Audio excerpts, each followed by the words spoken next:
Exploration to the moon has a new face for the mission, one that's familiar from right here in the Brazos Valley. KXXV News reporter Chris Talley is at the Johnson Space Center in Houston and has more. Holly Ridings already broke barriers by becoming NASA's first female flight director, but now her hard work is leading her to a new opportunity that is out of this world.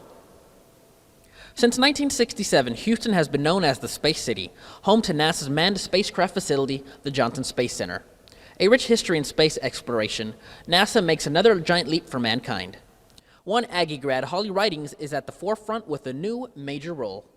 Stepping into this new role is extremely exciting, right? So Artemis and the Artemis Enterprise is a big enterprise, and Gateway is the space station that's going to be around the moon, right? So imagine going out and looking at the moon and seeing knowing that there's a small space station circling it here in just several years. In this role, Ridings will serve as the Deputy Program Manager, where she will lead teams to build and launch NASA's foundational infrastructure in deep space, which include the Artemis and Gateway missions.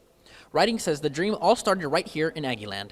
It's amazing the foundation that it gave me for engineering. And so I tell people a lot, you know, NASA and A&M are very similar, right? This community of people just with an amazing goal to do amazing things. And so, you know, the team Aggie spirit is kind of like the NASA spirit as well. Carla Cortland is visiting Houston on a vacation to Space Center Houston with family and says it's women like Ridings that is an inspiration not only to girls growing up, but the youth who wish to aspire to be the first at their dreams. Well, I think it's wonderful whenever a qualified woman gets into such an empowering role.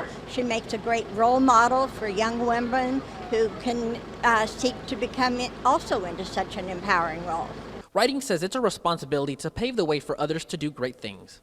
I think about being responsible and really setting the tone for the people coming up behind me. So what can you do, you know, to give back and to help provide those opportunities? So it's a little more than just being seen. You have to be active about it. And so I think that's maybe what I've learned and what I'm going to focus on. From Space City to the Brazos Valley, Ridings hopes everyone from both cities will be following her along this journey to infinity and beyond.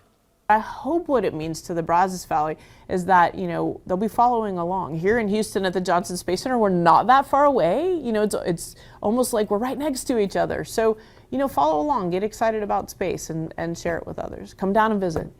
Ridings says she plans to carry her leadership as flight director into her new role as Deputy Program Manager and tells KXXV this is a major step for the Space City and for NASA. Reporting at the Johnson Space Center in Houston, Chris Talley, KXXV News.